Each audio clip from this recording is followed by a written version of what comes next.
Mandy.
Excellencies,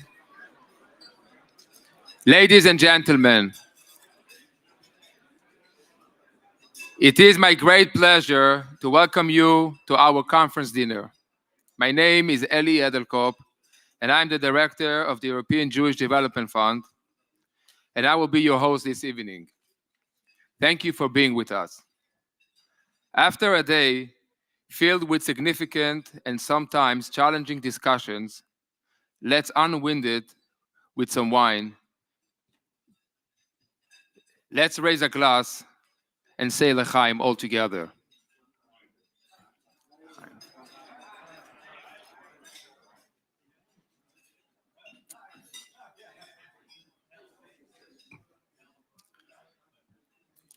To extend our welcome, we also have a special video message from a distinguished guest. I did not mean that much, L'chaim. To extend our welcome, we also have a special video message from a distinguished guest, Mr. Mark Rutte, the Prime Minister of the Netherlands. Please pay attention to the screens. Ladies and gentlemen, on the 7th of October last year, the world witnessed an explosion of violence against Jews. And in the wake of these attacks, we have seen yet more violence, division, and human suffering. I think we all struggle with that. The images and stories that emerged on October 7th and have continued ever since are heartbreaking in themselves. But we have also seen something else. We have seen anti-Semitic reactions in many countries, including the Netherlands. Anti-Semitism is a monster that has lurked in the shadows throughout history. And now it is rearing its ugly head more openly again. Let me be clear.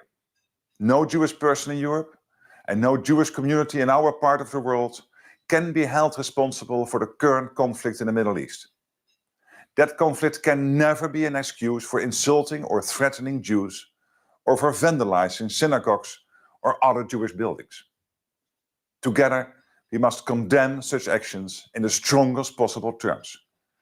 We must stand up to all forms of anti-Semitism. As I've learned from Chief Rabbi Jacobs, that starts with not looking away. I have no doubt that from Amsterdam you will send this clear message to the world. Know that the Dutch government cherishes and protects Jewish communities and Jewish culture in our country. Know also that we will always be on the side of anyone who fights anti-Semitism. That is my message to you today. I wish you all a successful and inspiring conference.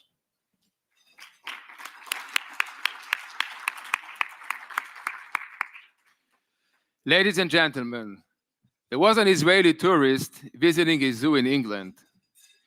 He saw a little girl leaning into the lion's cage. Suddenly, the lion grabbed her by the jacket and tried to pull her inside, right in front of her screaming parents. The Israeli ran to the cage and punched the lion on the nose. The lion, in pain, let go of the girl, and the Israeli brought her back to her terrified parents. A reporter who witnessed the whole scene said to the Israeli, "Sir, that was the bravest thing I've ever seen." The Israeli replied, "It was nothing. The lion was behind bars, and I just acted on instinct to save the girl." The reporter responded, "I'll make sure this story is on the front page tomorrow. Tell me, what's your name, occupation, and political affiliation?" The Israeli answered, "I'm from Israel. I serve in the Israeli army, and I voted for Likud." The next morning, the Israeli bought the paper and saw the headline, "Right-wing Israeli assaults African immigrant and steals his lunch." Yes, my friend, this is how it feels being Zionist and Jew today, watching the news and reading the paper. It reminds us of a midrash that tells us of a Jew who passed the Roman Emperor Hadrian and greeted him. The emperor was furious being greeted by a Jew and had him executed. The next day, another Jew passed the emperor and deliberately did not greet him, not to offend him, as the other Jew did. The emperor, after inquiring who he was, had him executed for daring not to greet the Roman emperor. Yes, my friends, we are being condemned if we do and condemned if we don't. And it is pretty much always been like this for us. Luckily, our strong bonds together and our sense of humor always get us through. Albert Einstein and Chaim Weizmann traveled together by ship to raise funds for the Hebrew University. When they arrived in New York in 1921, Weizmann was asked, "Do you understand Einstein's theory?" He responded with a delightful answer, "During the ocean crossing, Einstein explained his theory to me every day. And by the time we arrived, I was convinced, beyond any doubt, that Einstein truly understood it." It has not been an easy year for all of us. Last time we met in Porto, we had no idea what was coming. One of the first things we did at the beginning of our conference this morning was to observe a moment of silence for the fallen in Israel since October 7, and for the hostages still held in Gaza today. We have dedicated a table for them at our dinner tonight. They are always in our thoughts and hearts. At this point, I would like to invite Chief Rabbi Jacobs to the stage to lead us in a prayer for our fallen soldiers and victims. Chief Rabbi Jacobs, please join us.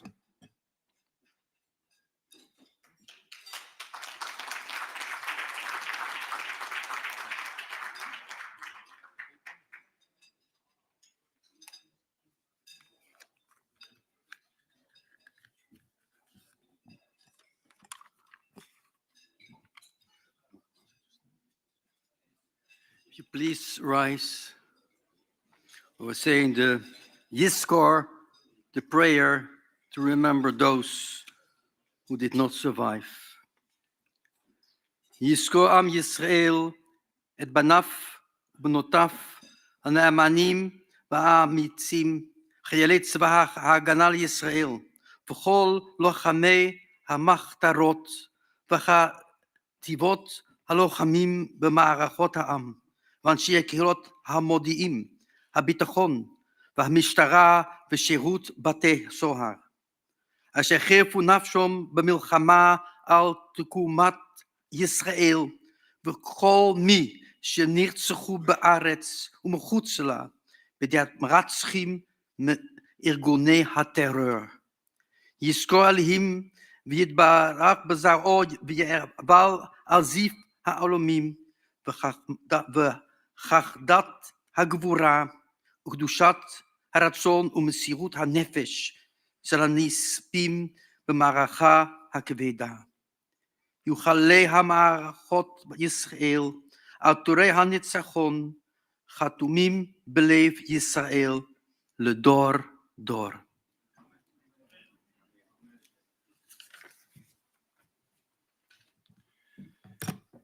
Thank you, Rabbi Jacobs. Please join us for a special melody prayer dedicated to wishing a speedy and complete recovery for our wounded soldiers and civilians and for the success of our defense forces. Please join us in the prayer.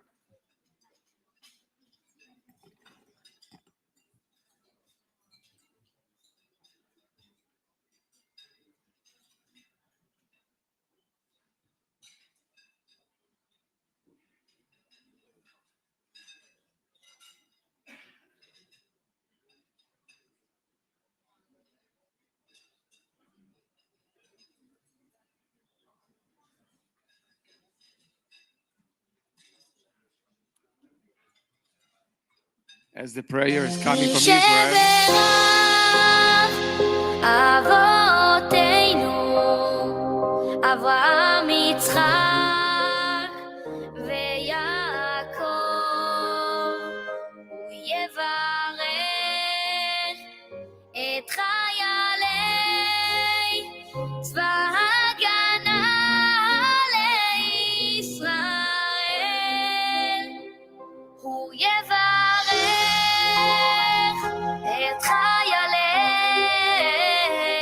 צבא ההגנה לישראל, הוא יברך את חיילי צבא ההגנה לישראל, העומדים על משמר ארצנו וערי אלוהינו, מגבול הלבנון ועד מדבר מצרים, ומן הים הגדול עד לבוא הערבה, ביבשה, באוויר, ובים, הוא יברך את חיילי צבא ההגנה לישראל.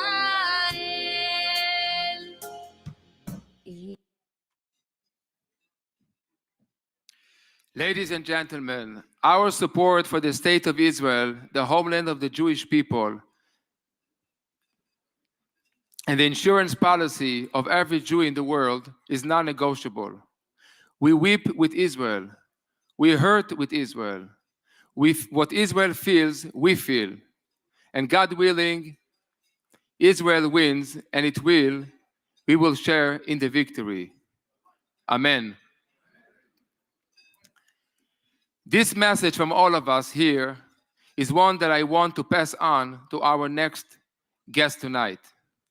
Ladies and gentlemen, please give a warm welcome to the Ambassador of Israel to the Netherlands, His Excellency Modi Ephraim.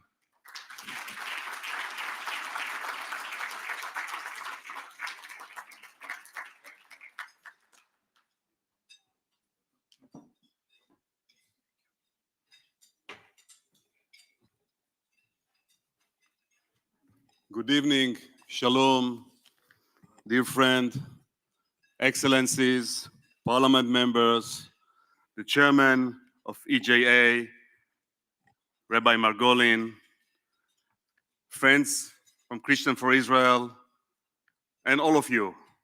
Such a moving moment to be here, to pray together for the victory and for the best future for the state of Israel and bringing back our soldiers and the hostages, of course.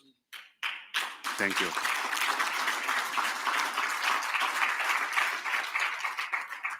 Thank you.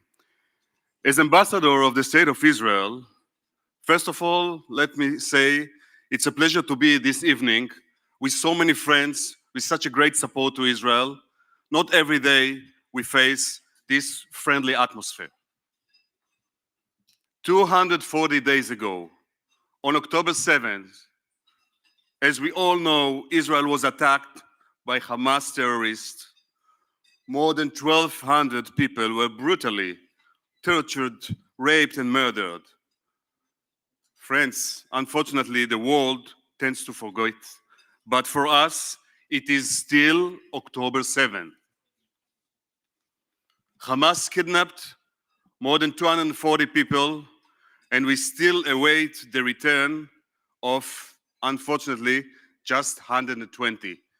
I just got the news that 4 more were murdered in Gaza, and just in the kibbutz near Oz, they announced on this for Yehi Zechram Baruch.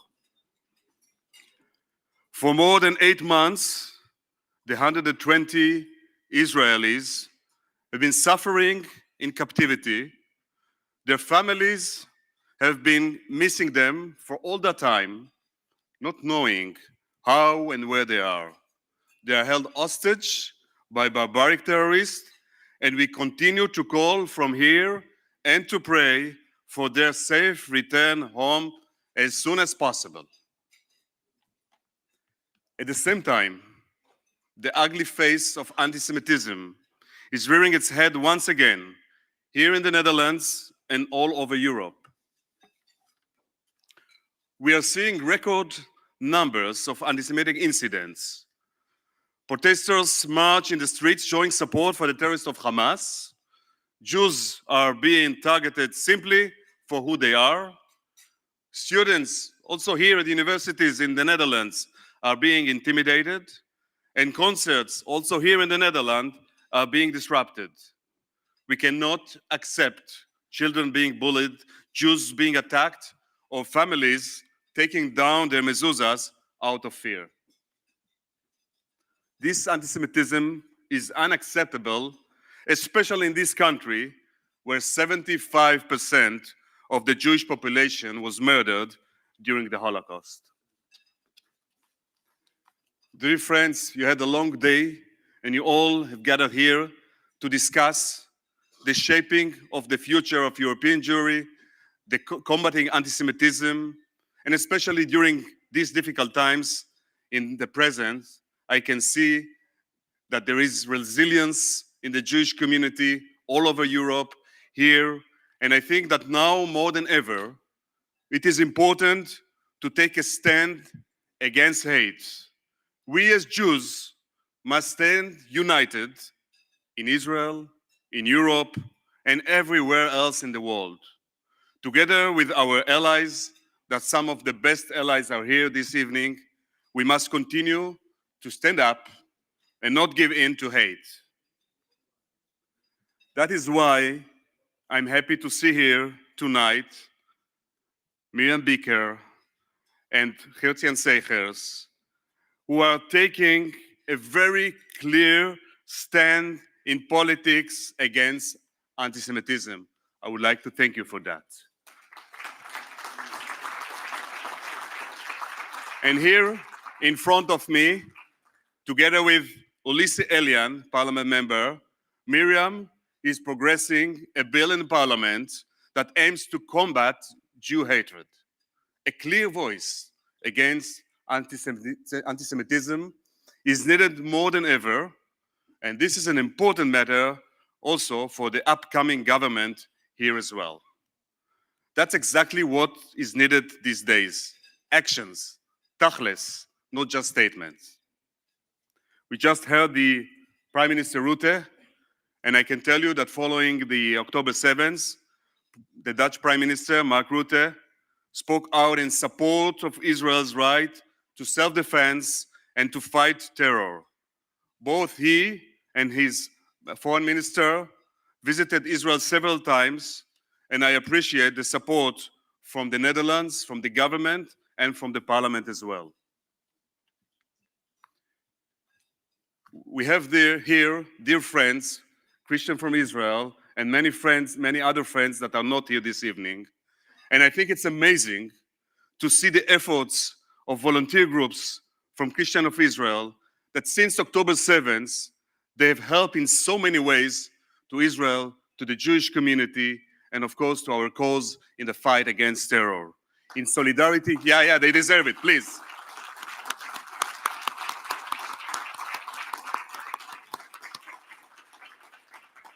In so many ways, in solidarity events, in the harvest of fields in the south of Israel, in assisting Israelis who had to evacuate from both the south and the north. And I'm very grateful to all of you, Frank, Epo, Roger, and Frank, and all the people from Christian for Israel. You really keep the hope for us, and showing this friendship and solidarity gave us a lot of strength in these difficult times. Yeah, that is. Thank you. During these challenging times, we hear some problematic voices as well in Europe. While some show solidarity with the Jewish population and with Israel, some other countries have decided to reward the terror of Hamas by recognizing a Palestinian state. It is important that the EU, along with the US, continues support for Israel's right to self-defense and the fight against terror.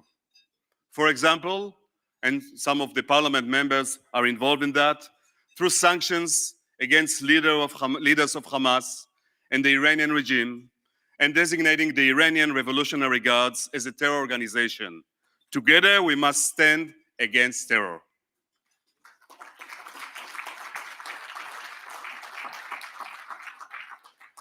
Taking a stand against terror and against anti-Semitism is crucial, not just for the future of the Jewish population, but for the future of everyone in Europe.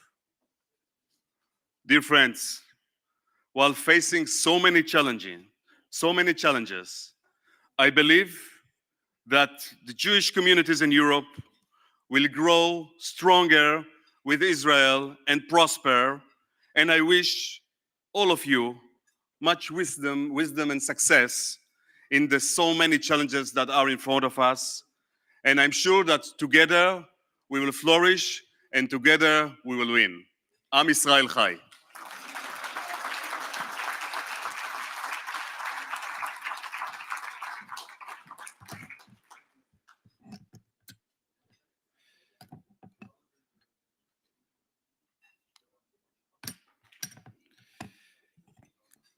Thank you, Ambassador. Please take with you our best wishes and our eternal love and support for the people of Israel. Let us take a moment, look around this room tonight. What do you see? I see hope, I see unity and determination. At the EJA, we share this determination and this drive with you. Some of you here tonight may not know what we do. This video is for you.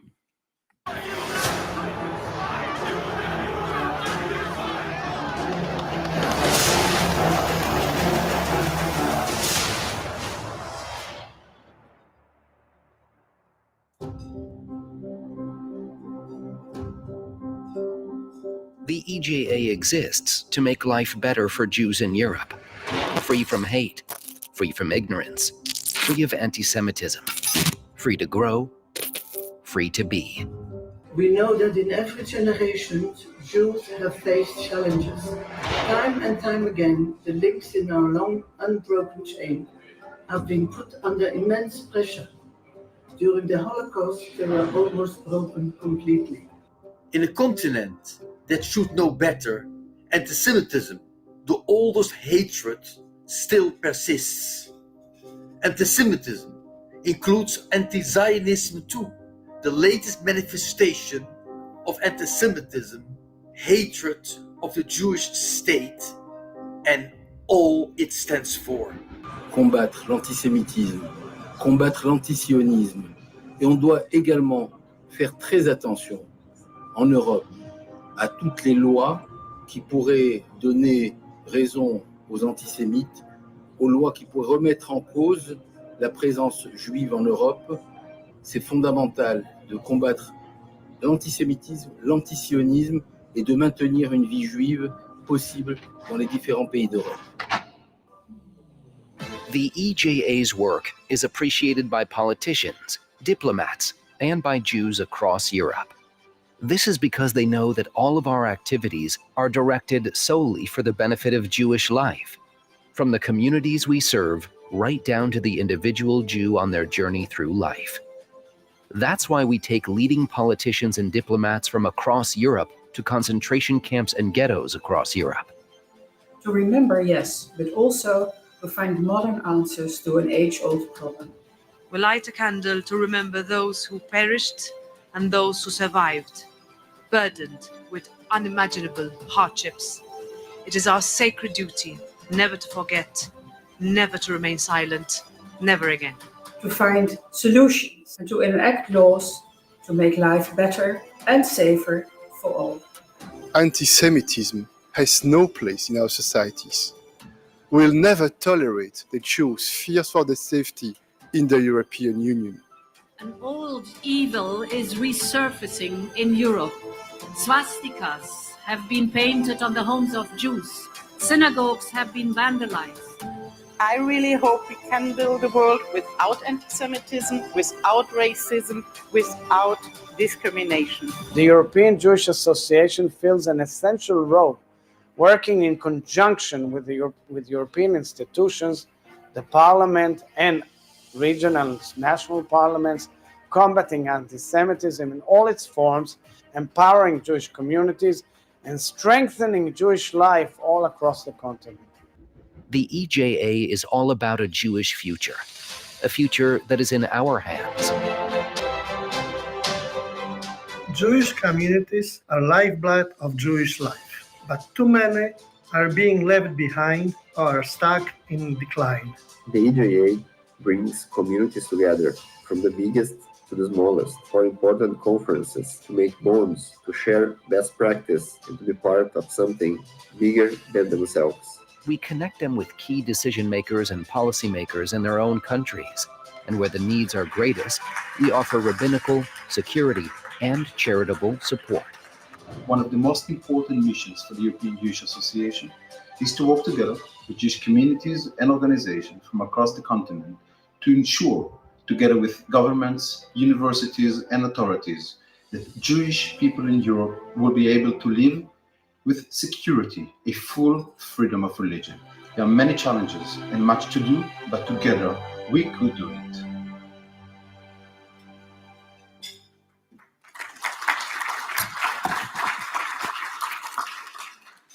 It is now my great pleasure to bring to the stage a man whose faith in the Jewish people never fades, who in starting of the European Jewish Association over 10 years ago saw the need for Jewish unity, a unity of purpose, a unity of vision, a unity in our mission to be light unto the world. Ladies and gentlemen, the chairman of the European Jewish Association, Rabbi Menachem Margolin.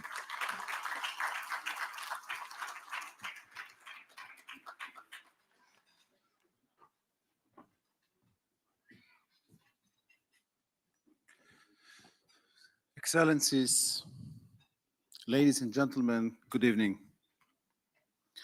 First of all, I would like to thank the sponsors of this evening, the Christian for Israel. Thank you very much for sponsoring today's evening, but thank you for the blessed and brave work and activity for the State of Israel that forever will be appreciated and admired. Thank you very much.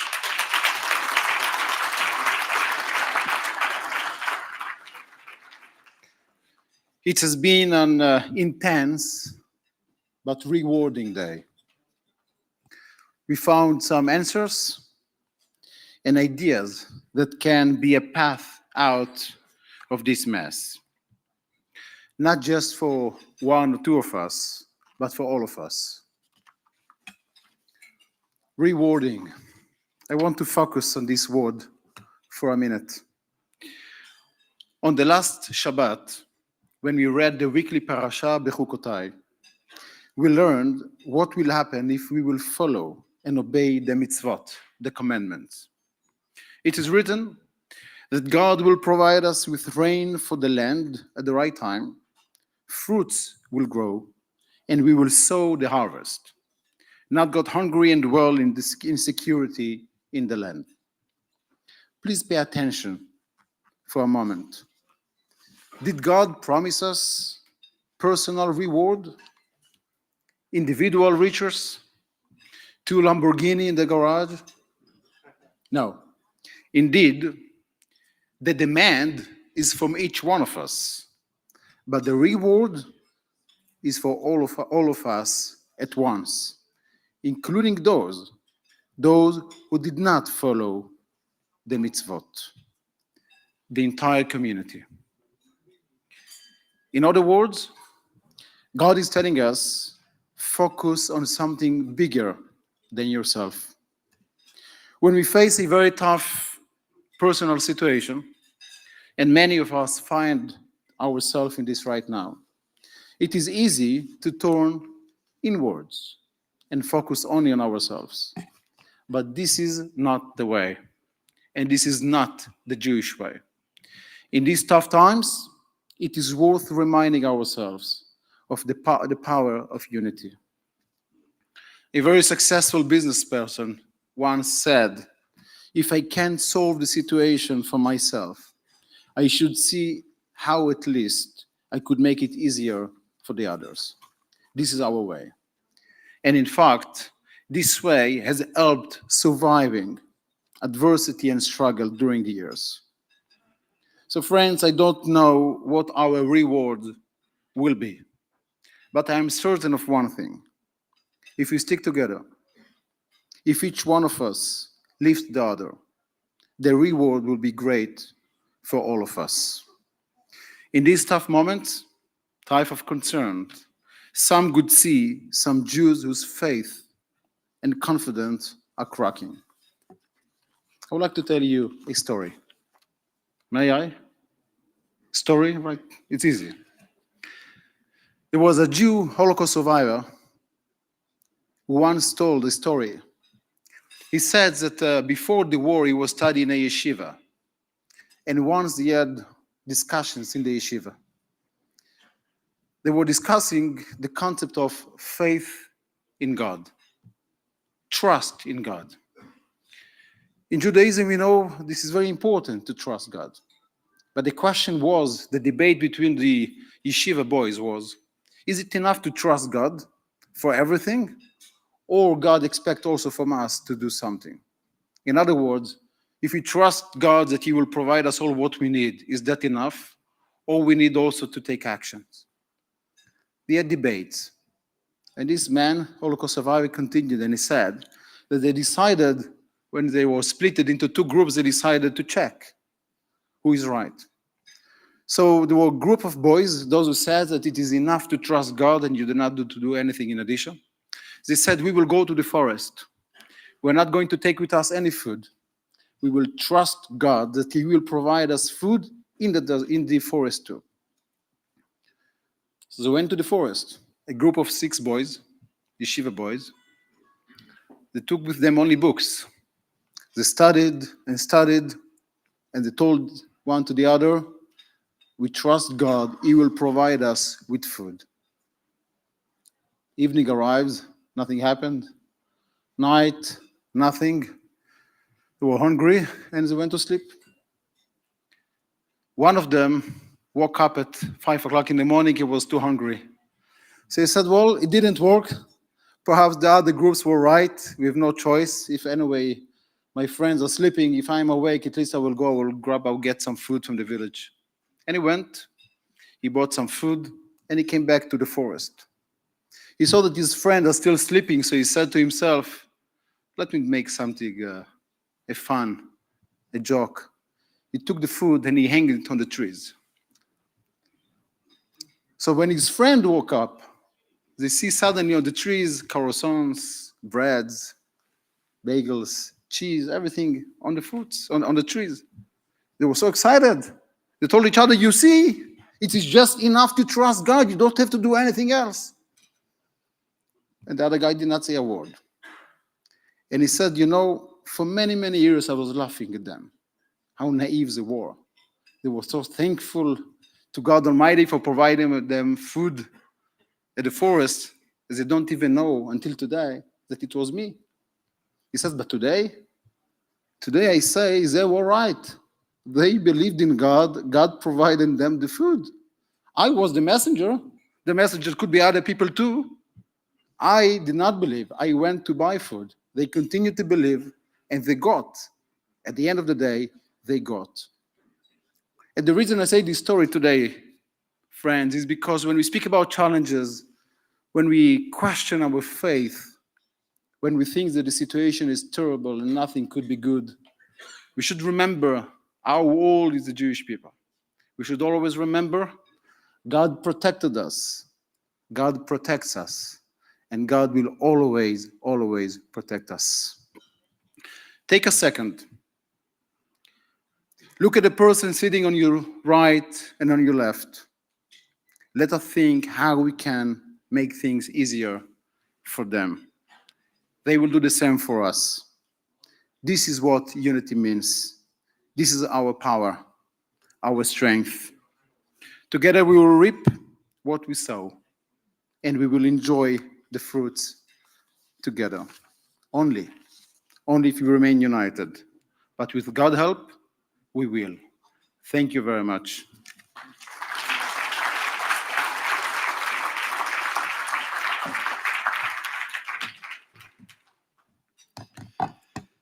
Thank you, Rabbi Margolin.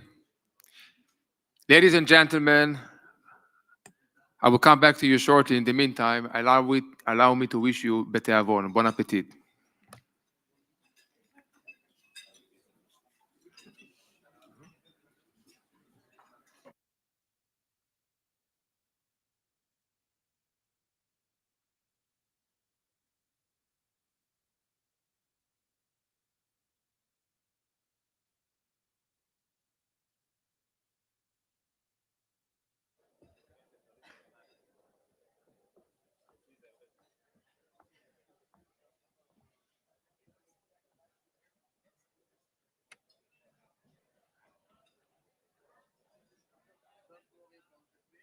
בוא נעשה יהודי.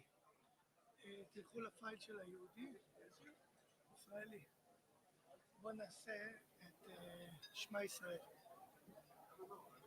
תלך למטה באמצע כזה. יש לך את זה? אתה לא מכיר את הפתיחה.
קלי מטה.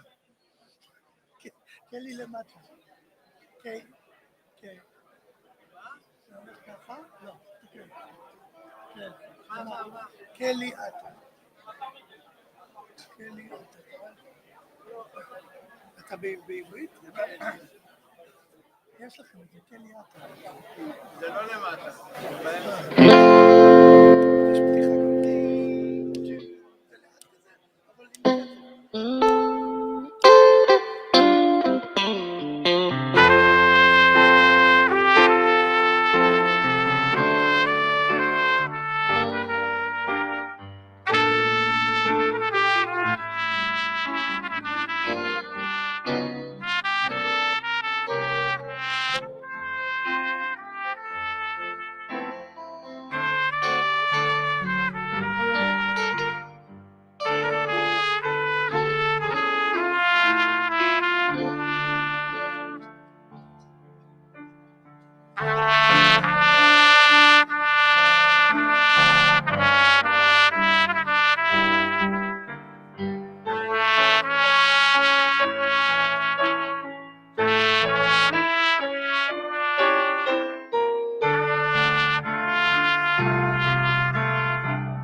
ערב של שושנים, כזה תוקק, קק, תוקק, תתחיל ערב של שושנים. ערב של תתחיל כזה. דומינור. אני איתך.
Hello, friends. I hope your dinner is going well so far. We have another greeting for you this evening. Shh. We have another greeting for you this evening from none other than the Defense Minister of Israel, Mr. Yoav Gallant. Please pay attention to the screen. Dear friends, Israel was attacked on October 7 by a brutal terror organization, Hamas, and later on by others all over the Middle East. We are fighting in 7 different fronts, including Iran, Jordan, Samaria, Lebanon, the Houthis in Yemen, Iraq, and of course, Hamas and Hezbollah. We are strong, we are determined, and we will achieve our goals to rescue the hostages and to make sure that we dismantle Hamas as a military organization, and they will not control Gaza in the future. At the same time, you are doing a great job. The European Jewish Association, led by more than 100 rabbis, thank you very much for what you do. This is the 8th front, and what you are doing is very important to the future of the Jewish people all over, together with us here in Israel. Thank you.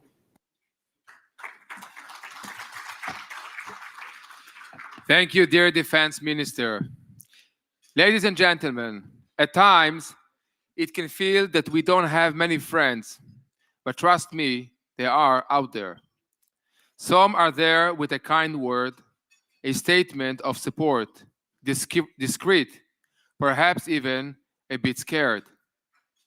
Then there are the friends that are not only support us, but actually inspire us. There are the friends that in the thick of a battle, you can always count on to be standing beside you.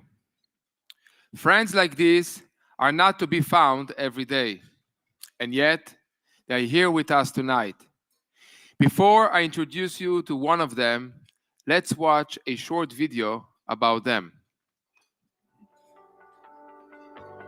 Christians for Israel was founded in 1980 in the Netherlands from a desire to serve the church and to support the Jewish people. The goal was twofold: to give economic support to Israel in the anti-Israeli climate of the time, and to reach the churches with the message of God's faithfulness to Israel. Nowadays, Christians for Israel has grown into a non-denominational international movement represented in more than 40 countries worldwide. Over the last 20 years, we've been able to reach hundreds and thousands of Christians worldwide with the message about Israel. And that message has remained the same everywhere. God is faithful to the Jewish people. God will fulfill all his promises to Israel and to the Jewish people. The place of Israel in our Christian faith is not finished. No, God has a great future for his people. And everything we're doing here arose and grew out of a deep sense of calling, faith, and voluntary engagement. We just want to be present wherever the Lord opens doors to bring the message.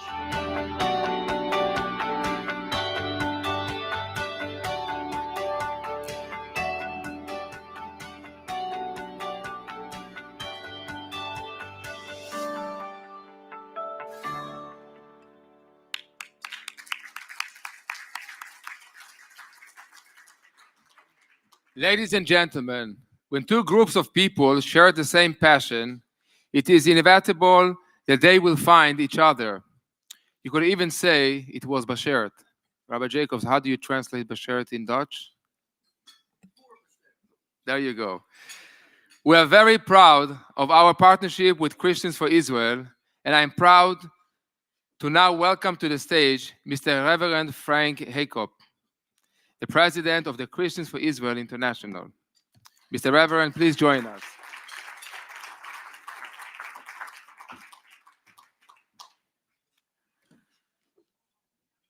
Honored Rabbis, Chief Rabbi Jacobs, Honorable Ambassador Ephraim, Rabbi Margolin, and dear members of the European Jewish Association, dear attendees, I'm a pastor in the Dutch Reformed Church and also chairman of the Board of Christians for Israel.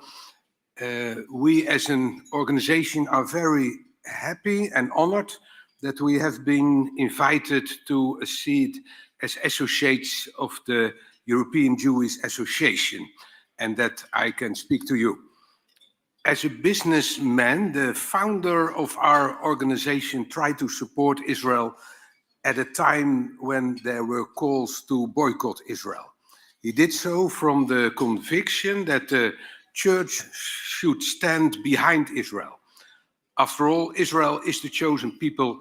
With Israel, God made his covenant, an eternal covenant that can never pass away. Sometimes attempts have been made to see that covenant with Israel as finished, as a thing of the past. In Islam, such an attempt can be seen by giving Ishmael priority over Isaac. In the church, such an attempt can be seen by prioritizing the Christian congregation over the people of Israel. We believe that is wrong. The covenant with Israel is everlasting, cannot be replaced. God is and will always be the God of Israel. And any form of replacement theology we reject. That is our message to the church. Recognize that Israel is forever the chosen people and that all the promises of the Tanakh still apply to Israel. We have a message for the church. We do not have a message for Israel or to Jews. Very often Christians knew exactly what Jews should think or do, and we don't want to do that. We want to comfort Israel, support Israel, include Israel in our intercession. And fortunately, our organization has a wide circle of donors, which make it possible to support many charitable projects in Israel. The promises of the Tanakh to Israel inspire us to expect a great future for Israel. In the Protestant tradition in which we stand, a restoration of Israel was expected by some as early as the 18th century. And this restoration would take shape in the return of many Jews to the Promised Land and a reinstatement of the Jewish state and sovereignty. We are very grateful that we see a process of fulfillment of these promises in the last decades. To support and facilitate return of Jews to Israel, that has inspired and motivated our organization since its beginnings. An important part of our work, therefore, takes place in the Ukraine. A team of 20 employees is constantly working to support the Jewish community there. There's a lot of poverty, which is why a few thousands of food parcels are distributed to Jewish communities every month. And in addition, in cooperation with the Jewish Agency, we give help to Jews who want to return to Israel. We also support them in their journey and arrival and new beginnings in Israel. We have a wide reach through our own newspaper. Many watch our YouTube channel, and we have many contacts with local congregations. We hope that good relations increase between Christians and Jews, especially in our days when the state of Israel is once again fighting for its survival. We are very saddened to see how anti-Jewish sentiments are again being expressed and tolerated in Western Europe. We hope we can successfully fight this evil. I want to close with the beautiful promise of Isaiah, chapter 41. But you, Israel, my servant, you, Jacob, whom I have chosen, the offspring of Abraham, who love me, You whom I seized from the ends of the earth, called from its corners, and to whom I said, you are my servant. I've chosen you. I have not rejected you. Be not afraid, for I am with you. Be not afraid, for I am your God. I strengthen thee, also I help thee, also I sustain thee with my right hand, which worketh righteousness. Thank you very much.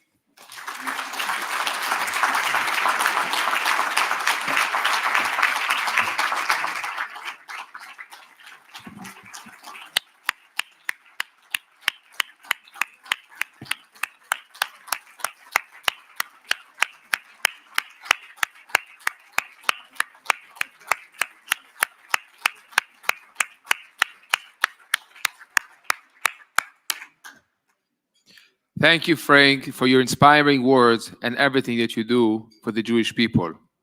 Friends, in politics, it is said that when nobody has a bad word to say about you, A, you are not really a politician, or B, you're a dictator and everyone is too scared to say what they really think about you. But here at the EJA, we are blessed with the exceptions of these rules, from presidents and prime ministers to our many allies in parliaments across the continent. There are still politicians of convictions, politicians of principle, politicians who stand up for what is right, whether it is trendy and popular or not. Member of Parliament Mirjam Bikker, the leader for the Christian Unity Party here in the Netherlands, is this kind of politician. And it is now my great honor to invite her to the stage to address the dinner. Mrs. Bikker, please join us.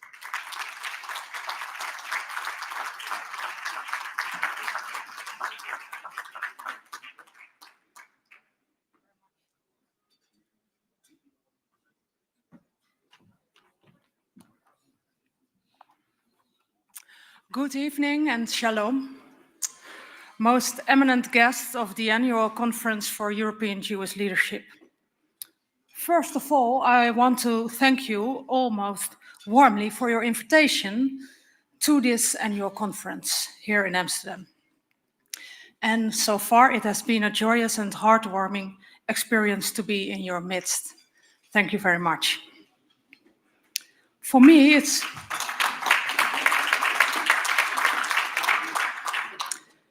it's very special to be here together with Gert-Jan Segers, my predecessor as political leader of the Christian Union.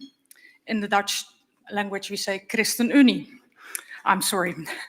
Over the years, I've been fortunate enough to experience his leadership firsthand. And in my view, he was not only the leader of our party, but more than that, a moral leader not only in parliament and in Dutch politics, but I dare to say, for society at large.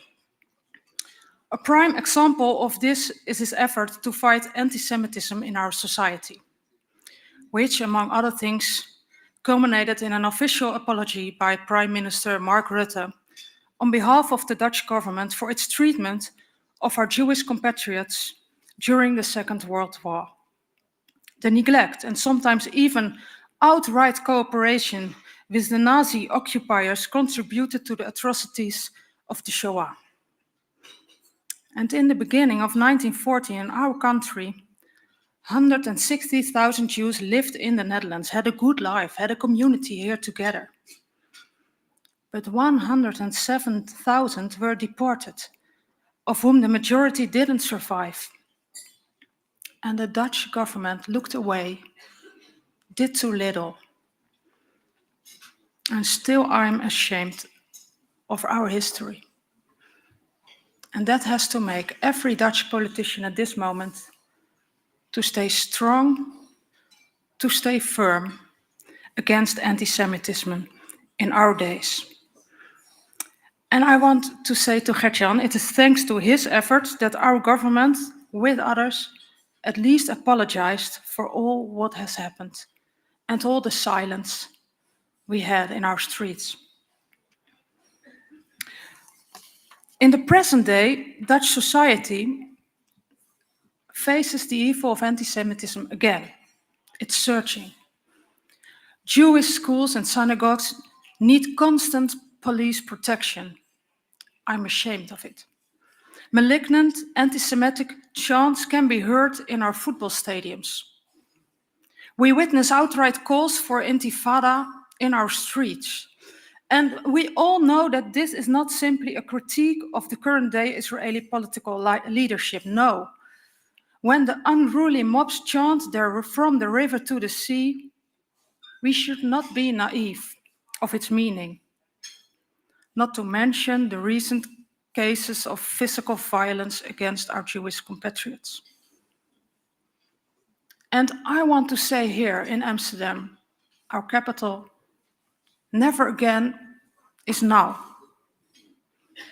And this requires men and women of goodwill, both inside and outside the Jewish community, to stand up. And if I'm not mistaken, that is what can be seen in the Netherlands right now, with massive political support for both the Jewish community in the Netherlands as well as for the Israeli state and its right to self-defense. What is more, I'm honored that I can tell you that only last week, together with Julius Elien, another MP for the Conservative Liberals, it's okay, I defended a bill to combat anti-Semitism. With some small exceptions, political support was expressed throughout Parliament from left to right.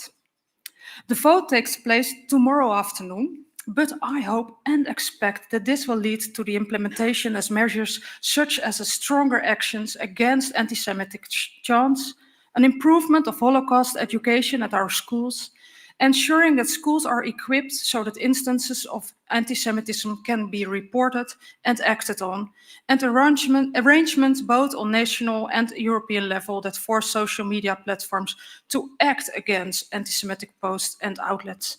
And it is so much needed. And yes, there is a common obligation to stand up against anti-Semitism. It's a social obligation. And I hope that our bill will help. But it's also an individual responsibility.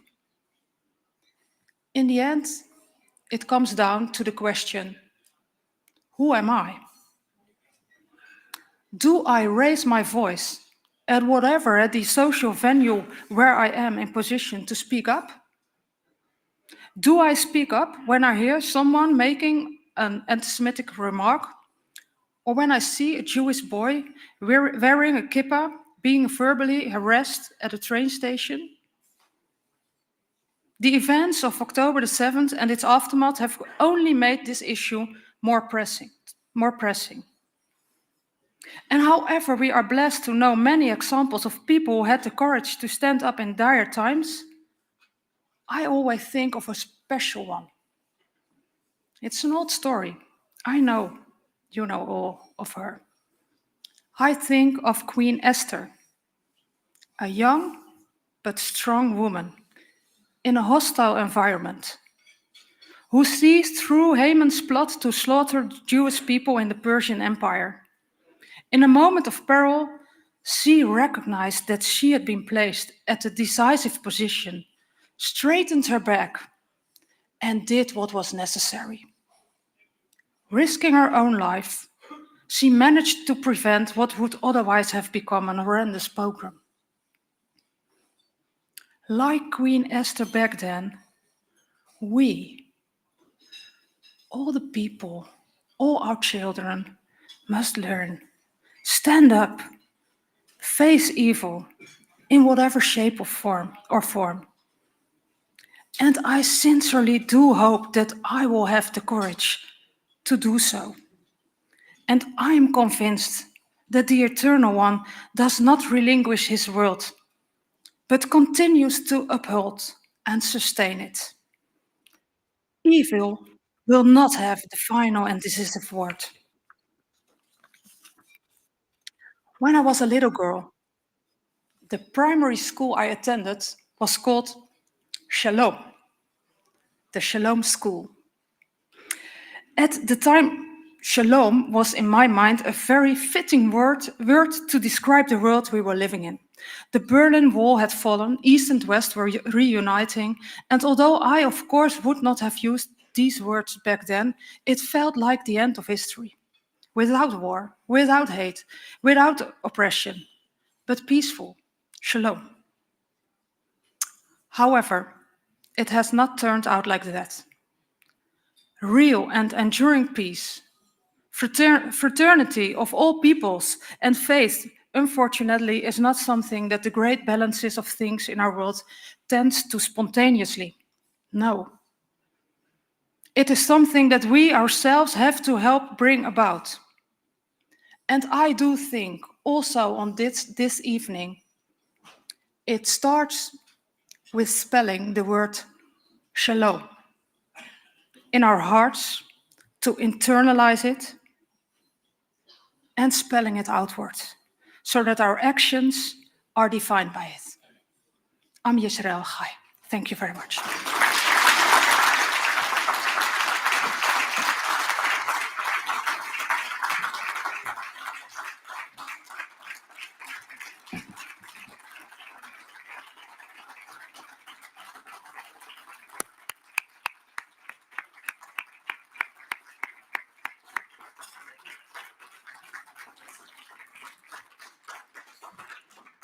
Thank you, Mrs. Bicker.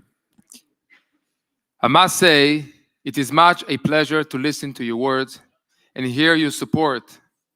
It seems that this is in the DNA of your party.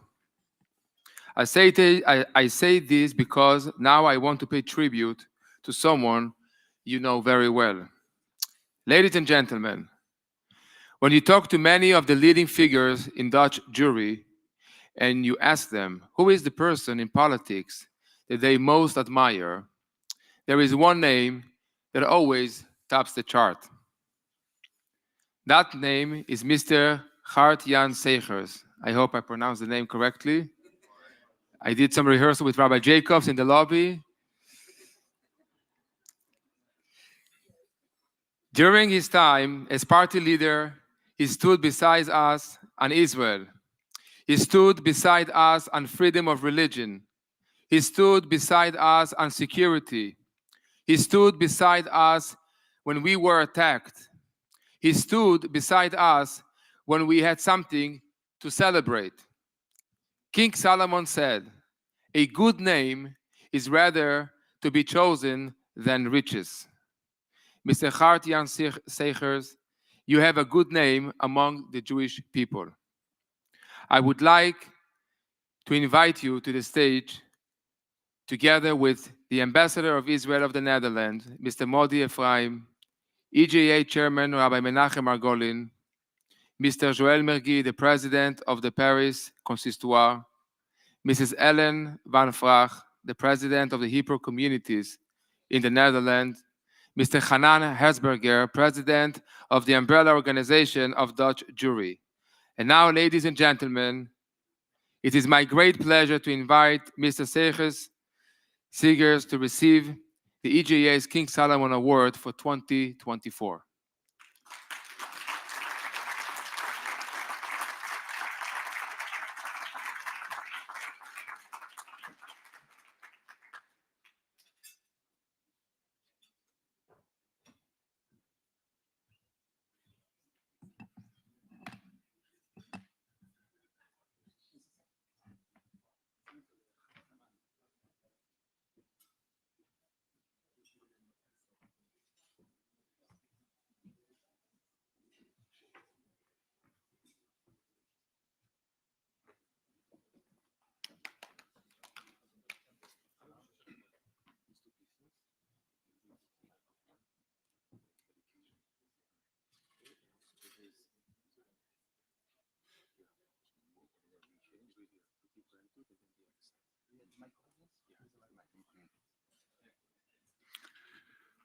With deep gratitude and profound respect for your work on behalf of the Jewish people in the Netherlands and for defending Israel.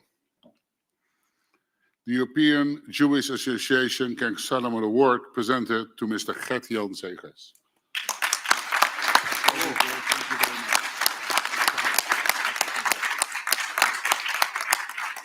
just one picture all of us together.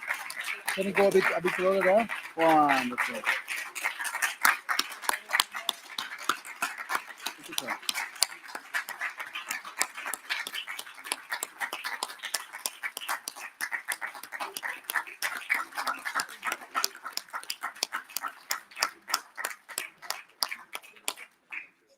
Moet er wel eens nog.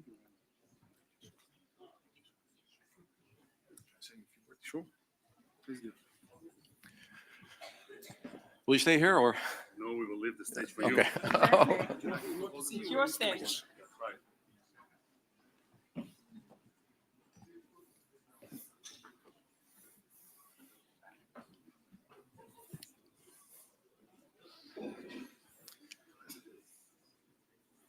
Mr. Chairman, Mr. Ambassador, Chief Rabbi, dear friends,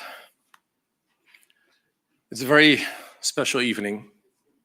It's a great honor, and it's a tragic time. It's a dark time. It's a great honor that in the first place. It's with humility that I accept this award, because I am just a simple guy who happened to be in politics and did whatever he could, whatever was needed in a deep connection and a deep friendship with the Jewish community. And I did this not alone. It was together with great MPs like Miriam and Ulis, with so many others, with Christians for Israel, that we stand alongside with you, shoulder to shoulder. And this is the first thing I want to tell you tonight. In these dark times, you are not alone.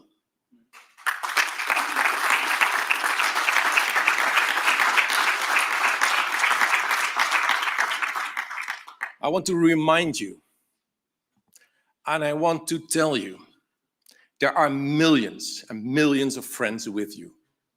We are with you till the very end. Whatever happens, we will stand alongside with you.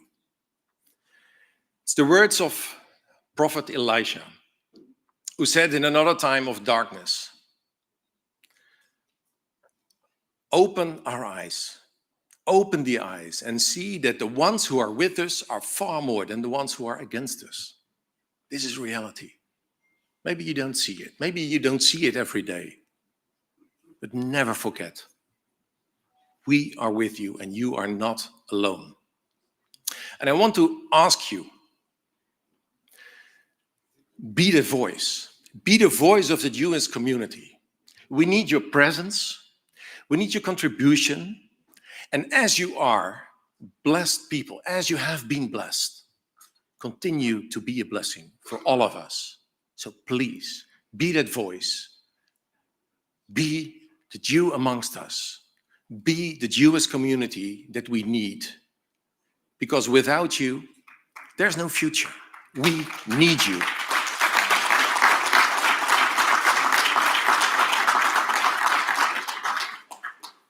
These are dark times. These are very dark times.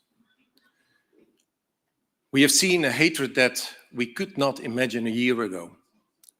We have seen demonstrations that are heartbreaking. We have seen slogans that are hurting, that are so painful. And we see people standing on the other side, and we didn't know that they were able to say things that they are saying right now. These are dark times. But we are called to be people of hope. There's a beautiful picture in Scripture that says there is a bright morning star. So what is a bright morning star? That's when the night is at its darkest.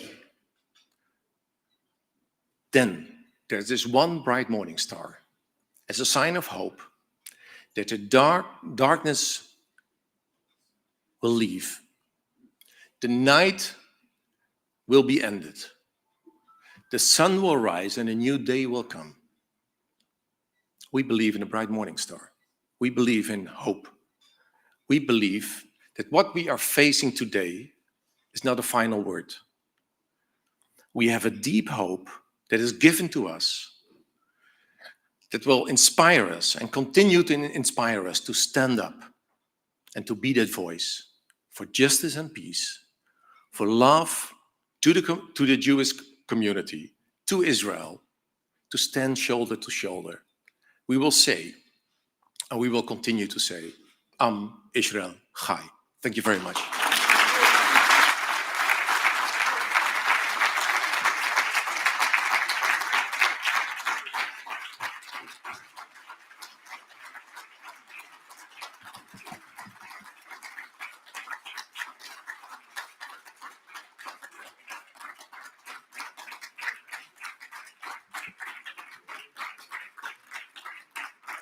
Thank you, Mr. Segers, for your amazing, inspiring words. Ladies and gentlemen, please enjoy your dessert.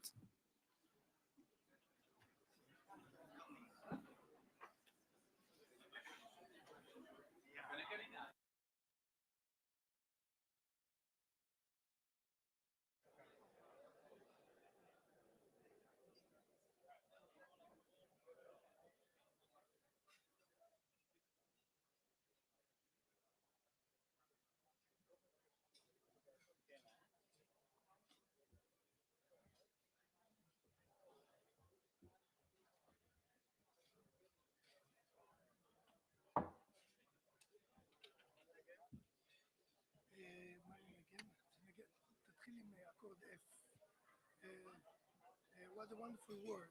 רגע, אני חושב.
Please be seated.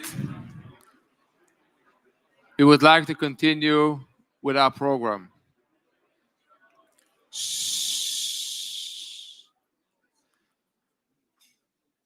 Our final speaker of tonight, ladies and gentlemen, needs little introduction. But while I do so, you may want to reach for your headphones. It's on the table, as our next speaker will be speaking in French. For the EJA, there is only one real leader in France. That's Mr. Joël Mergui. He is a lightning rod for Jews everywhere in France and in Europe too. His deep commitment to Judaism transcends everything he does. He is not a Jew to shy away or not to speak truth to power. He is fearless because his Judaism has made him so.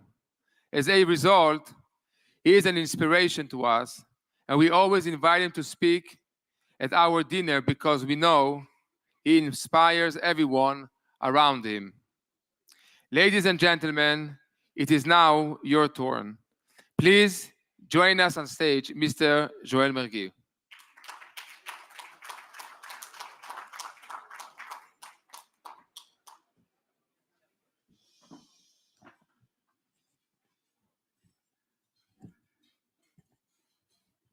Monsieur l'ambassadeur, mesdames et messieurs les ambassadeurs, je vais parler en français, donc vous avez des écouteurs et vous avez une traduction. En attendant que soit vous parliez tous hébreu et que je fasse mes prochains discours en hébreu, soit que j'apprenne un peu mieux l'anglais pour faire un discours en anglais, soit que vous compreniez tous le français. Cher Menachem Margolin, cher grand rabbin, chers collègues du board des leaders, chers collègues du consistoire de Paris, mesdames, messieurs, chers parlementaires qui êtes là avec nous aujourd'hui, c'est un grand moment que nous avons vécu aujourd'hui et je voudrais, en votre nom, remercier toutes les équipes de l'EJA, de l'IGA, pour tout le travail qu'ils font tout au long de l'année, à nos côtés, aux côtés de Menachem Margolin et de moi-même et de toute l'équipe, parce que c'est un travail fondamental qui nous permet de nous projeter avec un peu plus ou un peu moins d'inquiétude sur le futur. Nous venons de vivre un moment d'émotion particulier parce que j'étais venu vous dire ce soir qu'après le 7 octobre, nous nous sommes rencontrés avec l'IGA à de nombreuses reprises. Souvenez-vous, nous étions ensemble à Zagreb, nous étions ensemble à Jérusalem et à Tel Aviv, nous étions ensemble en janvier à Auschwitz et nous étions ensemble il y a quelques semaines à Rome. Et à chaque moment, j'espérais dire « ça va mieux pour les Juifs en Europe ». Et malheureusement, à chaque étape, la situation des Juifs en Europe et la haine d'Israël s'est aggravée. Nous aurions pu penser, ce qui aurait été la plus logique des choses, c'est qu'après le plus grand massacre qu'a connu Israël depuis la Shoah, que nous aurions vu le plus grand élan d'empathie et de sympathie envers les Juifs et envers Israël. Ça n'a pas duré longtemps, mais dès les premiers jours, nous avons analysé dans toute l'Europe la désinhibition de l'antisémitisme.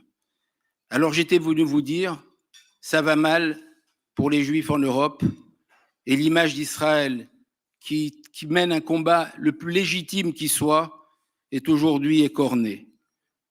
Mais ce soir, je vois l'espoir de nos amis chrétiens. Et je voudrais dire à nos amis chrétiens et aux parlementaires qui ont parlé ce soir combien ça nous redonne du courage de voir les amis qui sont là avec nous, non seulement pour parler, mais pour agir pour le peuple juif et pour Israël. Dans notre histoire, il y a ceux qui se sont tus au moment de la Shoah, il y a eu les indifférents, il y a eu les complices, il y a eu les collabos et il y a eu les justes. Vous êtes les dignes descendants des justes de la période de la Shoah. Merci pour ce travail exceptionnel qui aujourd'hui m'empêche de dire ça va mal, mais je me dis au moment où ça va mal, où il fait noir, il n'y a pas que les lumières du judaïsme qui brillent, il y a les lumières de toutes celles et ceux qui croient en l'humanité, en la fraternité et en l'avenir, celles et ceux qui avec courage défendent les Juifs et défendent la légitimité d'Israël à combattre le Hamas. Mes chers amis, l'antisémitisme et l'antisionisme sont de vieilles maladies. On a voulu ces dernières années dire que l'antisionisme était un nouveau mal ou un nouvel antisémitisme. Pardon de vous le répéter, c'est le plus ancien antisémitisme qui soit. Dans quelques semaines, nous serons au mois de Av et nous commémorons le premier deuil national du peuple juif, qui est le deuil de Tisha B'Av. Parce qu'à Tisha B'Av, on a détruit le temple de Jérusalem et on a expulsé les Juifs de Jérusalem. Ça ne vous rappelle rien? C'est la même histoire qui se répète. On a voulu dissocier le peuple juif de son avenir sur la terre d'Israël. On a voulu lui enlever sa légitimité sur le temple de Jérusalem et sur la capitale Jérusalem. Depuis, le peuple juif prie pour Jérusalem, prie tourné vers Jérusalem. Depuis, le peuple juif a ce deuil national qu'il n'oublie pas et qui se relève et qui nous fait vibrer à travers toute notre histoire. Et mes chers amis, si le plus ancien deuil national du peuple juif, c'est Tisha B'Av, la dernière fête la plus moderne du peuple juif, c'est demain soir. C'est la dernière fête. Il n'y a pas eu d'autre fête dans notre calendrier, c'est Yom Yerushalayim. Alors, mes chers amis, ce soir, nous sommes à la veille d'un moment fondamental de l'histoire d'Israël, du moment où le deuil de Jérusalem, qui était notre premier deuil, s'est transformé dans notre dernière fête historique, celle où Jérusalem, capitale une éternelle d'Israël, a été récupérée par le peuple juif et où le peuple juif du monde entier a réussi enfin à toucher le mur occidental, le mur du Kotel. Et au moment où les Juifs ont touché le mur du Kotel, toutes les nations du monde, toutes les religions du monde ont pu accéder à leur lieu saint, ce qui n'était pas le cas avant 1967. Alors, mes chers amis, ce soir, on est dans la douleur du massacre le plus important. On est dans la douleur des otages qui ne reviennent pas et dont on apprend régulièrement la mort de nouveaux otages. On est dans la douleur de voir nos enfants se battre pour la liberté du peuple juif, pour la liberté d'Israël. Mais chaque observateur comprend qu'ils se battent pour la liberté de l'être humain, pour la liberté de l'humanité, qu'ils se battent contre un nouveau mal. Il y a 80 ans, c'était le nazisme. Aujourd'hui, c'est l'islamisme qui a remplacé le nazisme et qui est en train de vouloir, c'est une nouvelle idéologie qui est en train de vouloir combattre le monde, les Juifs, la terre d'Israël, mais le peuple, les démocraties dans le monde. Et il faut qu'Israël, qui est à l'avant-garde de ce combat, gagne son combat pour que l'humanité continue dignement à poursuivre son chemin. Alors oui, nous sommes aujourd'hui en faveur du travail que fait Israël pour essayer de détruire cette idéologie et pour libérer le monde d'une nouvelle idéologie nauséabonde. Mes chers amis, nous n'avons pas d'autre choix que de soutenir cette seule démocratie de cette région.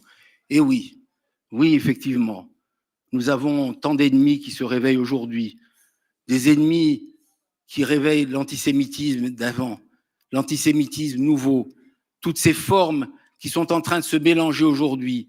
Oui, on voit dans ces rues, dans les rues d'Europe, dans les universités, dans les banlieues, dans tant de quartiers, ces manifestations qui ne sont pas des manifestations pro-palestiniennes, parce que qui ne serait pas pour que des enfants ne meurent pas, qui sont des manifestations qui cachent un antisémitisme, qui veulent soutenir un mouvement terroriste, qui sont des manifestations qui ne peuvent plus continuer et qui sont en train de mettre en péril toutes nos démocraties, tous les pays d'Europe. On a entendu aujourd'hui toute la journée les dirigeants de nombreux pays d'Europe dire « nous avons envie de continuer à avoir un avenir en Europe », parce que nous avons contribué à bâtir l'Europe, nous avons contribué à faire ce que l'Europe est avec toutes les démocraties. Et si l'Europe s'est créée après la Shoah, c'est pour never again, alors qu'aujourd'hui nous voyons que tout revient et que nous avons le devoir de combattre ensemble cette nouvelle idéologie nauséabonde. Alors mes chers amis, je voudrais finir en vous disant, je parlais de Yom Yerushalayim demain, je parlais de l'espoir du peuple juif, de l'espoir d'avoir nos amis chrétiens avec nous, et de voir aujourd'hui, nous sommes à la veille d'élections, nous sommes à la veille de grands choix, et nous avons toujours voulu, le peuple juif, qu'on ne prenne pas de nous ce qui intéresse celles et ceux qui ont envie de se servir de nous. On ne prend pas une partie de notre identité. Notre identité, elle est complète. Notre identité, c'est des juifs qui aiment leur vie juive, qui mangent kasher, qui ont besoin de la shrita en Europe pour continuer à manger kasher. Et je compte pour toutes celles et ceux des parlementaires qui sont là, de continuer à œuvrer, parce que s'il n'y a pas de shrita, il n'y a pas d'avenir pour les peuples juifs dans l'Europe. S'il n'y a pas de vie juive, ça ne sert à rien qu'on se dise qu'on va nous combattre l'antisémitisme. On doit combattre l'antisémitisme et nous permettre de continuer à mener notre vie juive dans les meilleures conditions possibles dans tous les pays d'Europe. Il y a la nécessité aussi de prendre dans notre identité notre amour d'Israël, parce que notre amour d'Israël n'a jamais été un amour en contradiction avec notre fidélité avec tous les pays dans lesquels nous vivons. On est amoureux d'Israël et on a contribué à tous les pays ici en Hollande, en France, en Grèce, en Allemagne, dans tous les pays dans lesquels nous avons vécu, nous avons apporté notre contribution essentielle pour le bien-être et l'évolution de chaque pays. Alors, je voudrais parler aux leaders juifs qui sont là. On vit un moment difficile, mais il y a eu, je l'ai dit, le premier deuil de la destruction du temple et il y a la dernière fête de la reconquête de Jérusalem. Au moment de la Shoah, il n'y avait pas Israël.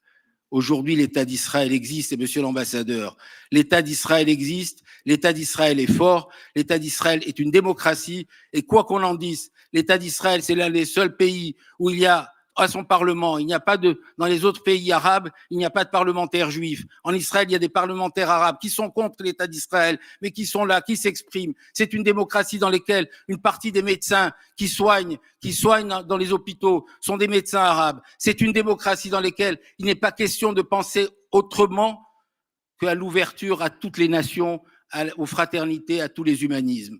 Alors, mes chers amis, aujourd'hui, Israël existe. Aujourd'hui, le peuple juif est fier. Et je ne voudrais pas qu'à un moment, quelqu'un ait honte de dire qu'il est juif ou qu'il est sioniste. Oui, on peut être tenté par la peur. Oui, il y a des moments où on peut trembler d'inquiétude. Mais on va continuer à bâtir notre avenir comme des juifs avec une kippa sur la tête, qui mangent kasher, qui aimons Israël et qui contribuons à l'évolution et à l'avancée de tous les pays dans lesquels nous vivons. Merci. Am Israël Chai.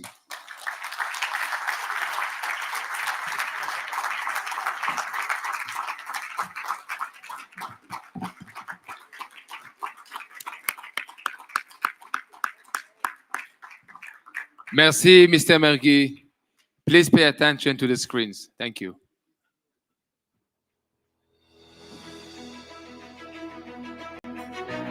The EJA is 100% dedicated to strengthening Jewish identity and defending Jewish interests, bringing hundreds of communities together for the cause.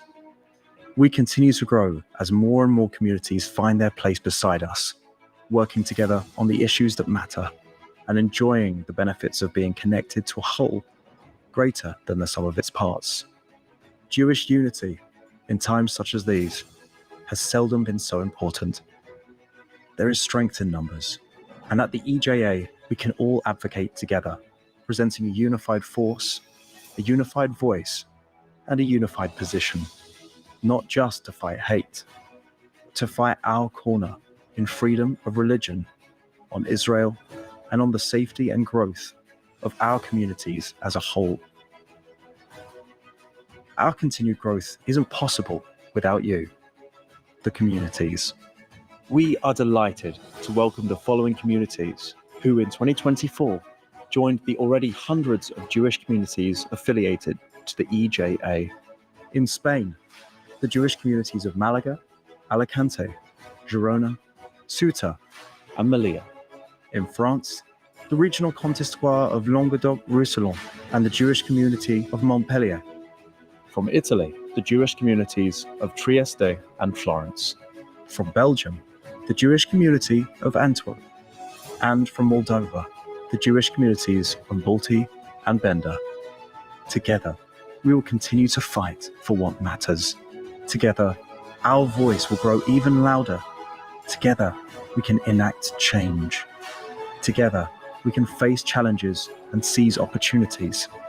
We have done a lot together, but there is a lot more to do. If you haven't done so yet, we kindly invite you to join the European Jewish Association, adding your important voice, your skills, and your dedication to the benefit of Jews all over the continent. Together, unified, proud. We are the Jewish voice of Europe. Be part of it. Para nosotros ha sido un gran honor pertenecer a la Asociación Judía Europea, tangible como por ejemplo las matzot que nos han mandado en Pesa, pero intangible el grandísimo apoyo que nos está proporcionando esta asociación a nivel europeo y sobre todo tener una voz unida y conjunta de todos los judíos. Quisiera agradecer especialmente al señor Juan Caldés, que es el que nos hizo firmar este convenio, que ha sido todo un acierto para nuestra querida Kehila. I just want to say for Hebraic that we are working already more than a year with EJA, and we find it a very, very good cooperation. Rav Margulin and all his teams are very, very professional. I went to Auschwitz in January, and I saw how good the organization was, and I was very impressed. And I hope that you could do Furthermore, this work is very, very important for all of the European Jewry. Thank you and good luck. At no time since 1945 has it been more important for European Jewry, be it secular or orthodox, to stand together. That is why I support the EJA. We, the Jewish community of Oporto, have decided to join the EJA because it is by far the strongest organization in Europe to represent Jewish communities. Our vision and values are very well aligned. Jewish communities should not stay isolated. We need one another to grow stronger. As the Jewish community of Trieste, we have decided to join EJA because we believe that it is indispensable to use every opportunity to represent our reasons as a community of the Golan to the outside world. At this time of explosion of anti-Semitism and all our closeness to the state of Israel in particular now, that is a fighting and unwanted but a necessary war after the cowardly attack of October the 7th. I work already several years with European Jewish Association because I know that these people make everything possible and sometimes even impossible for all Jews in Europe and for Israel. They make everything for child survivors, for Shoah survivors, for young generation, that Jews can live safe in Europe, that Judaism exists in Europe, and that Israel will be also safe. Am Israel Chai, Eretz Israel Chai, Amen, Shalom. Je représente 8 communautés, Perpignan, Narbonne, Béziers, Sète, Montpellier, Castelnau-le-Lève, Nîmes. Nous sommes un consistoire extrêmement dynamique, mais nous avons besoin de l'association EJA parce que cette association nous défend au niveau européen. Je tiens à féliciter très chaleureusement son président, le rabbin Menachem Margolin, ainsi que le président du consistoire de Paris, mon ami Joël Mergui. C'est grâce à lui que nous avons pu, il y a quelques années, adhérer à cette association.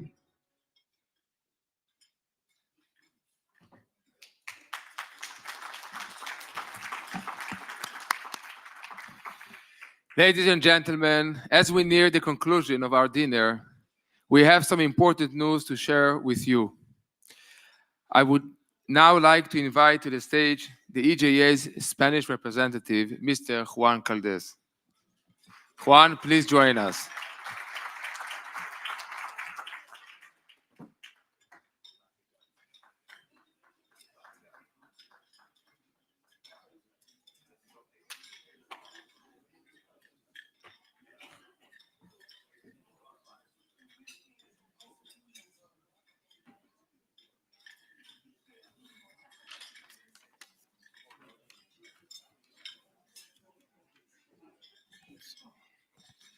Good evening, ladies and gentlemen.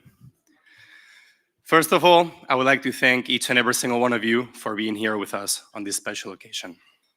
As my colleague Ali just said, my name is Juan Caldes, and I'm Spain's representative for the European Jewish Association. I know what a time to be working with Spain. And like with our current government, I have some good news to share with you. In the past 9 months, we have welcomed 6 more Jewish communities from Spain to the EJA family. Those are the Jewish communities of Melilla, Ceuta, Málaga, Alicante, Girona, and Andorra. All right, apologies. Our Andorran neighbors are still an independent nation for now.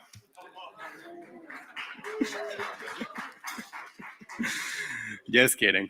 Some of those communities are as old as Sephardi's, such as the case of the historical Jewish community of Melilla, which is present with us here today, along with its president and my good friend, Mr. Mordechai Wachnich, and to him I say, bienvenido, amigo mío, a la familia de la EJA. Putting politics aside for a minute, Spain is living a second golden era, not since the times of Cordoba, as the Spanish Jewish community is returning home. We have gone from barely having any Jews from 1482 to the 1960s to now having an estimated 40 to 50,000 Jews living in Spain. We hope that our millennial community will keep growing year after year.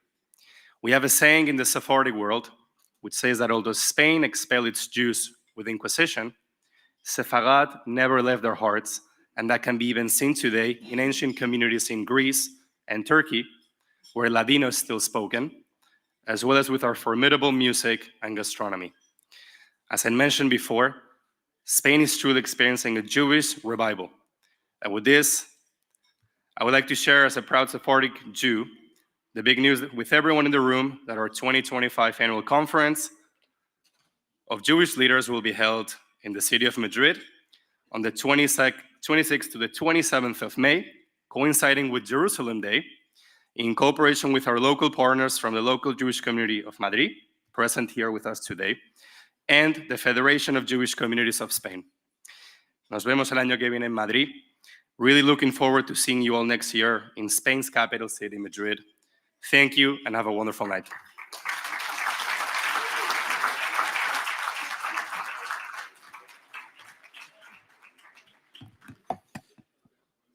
This is not because Real Madrid won the championship. It just happened to be. Thank you, Juan. Keep up your great work. We're very much looking forward to meeting Madrid in 2025. Friends, I really want to thank each and one of you for your attention, and I hope you enjoy the evening. Just a couple of announcements. We kindly ask you to check out in the morning after you had a good breakfast and leave your luggage with the concierge. For those who are interested, morning prayer will be at 7:30 a.m., sorry. Breakfast is available from 7 a.m., and we ask each and one of you to be in the conference room at 8:50 if possible, so we can start on time at 9 a.m. At 11:45 sharp, buses leave to the city. And we leave Amsterdam City Center at 4 p.m. to be back here for those with late afternoon or early evening flights. Finally, I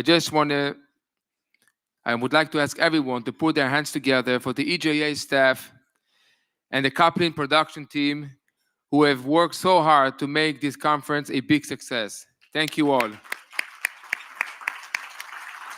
Laila Tov, see you tomorrow morning.